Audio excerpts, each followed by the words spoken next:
اگر تمہارے گھر 3 وقت کا کھانا بنتا ہے، کوئی بھی مہمان بھوکا نہیں جاتا، ضرورت مند لوگوں کی مدد ہو رہی ہے، آپ کی اولاد تعلیم حاصل کر رہی ہے، تو جان لو تم امیر ترین انسان ہو۔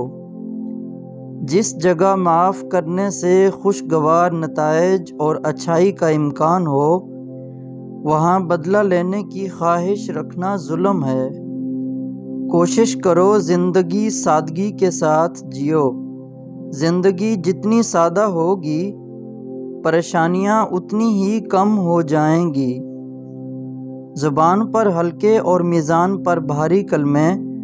رسول پاک صلی اللہ علیہ وسلم نے ارشاد فرمایا، 2 کلمے ایسے ہیں زبان پر ہلکے پھلکے لیکن میزان عمل میں بہت بھاری ہیں اور اللہ تعالیٰ کو بہت پسند ہیں۔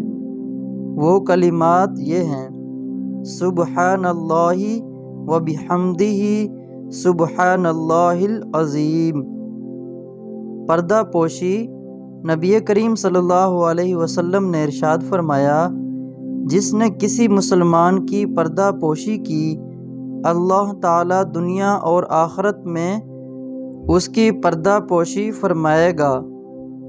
اہل خانہ کے ساتھ نرمی کا معاملہ۔ حضرت عائشہ صدیقہ رضی اللہ تعالی عنہا سے روایت ہے کہ رسول پاک صلی اللہ علیہ وسلم نے ارشاد فرمایا، ایمان میں کامل ترین مومن وہ ہے جس کے اخلاق سب سے اچھے ہوں اور جو اپنے گھر والوں کے ساتھ برتاؤ میں سب سے زیادہ نرم ہو۔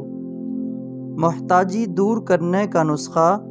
رسول پاک صلی اللہ علیہ وسلم نے ارشاد فرمایا کہ اللہ عز و جل ارشاد فرماتے ہیں، اے ابن آدم، تو خود کو میری عبادت کے لیے فارغ کر دے، میں تیرے سینے کو غنا بے نیازی سے بھر دوں گا اور تیری محتاجگی کو ختم کر دوں گا، اور اگر تو نے ایسا نہ کیا تو میں تیرے ہاتھ کو مصروفیت سے بھر دوں گا اور تیری محتاجگی کو ختم نہیں کروں گا۔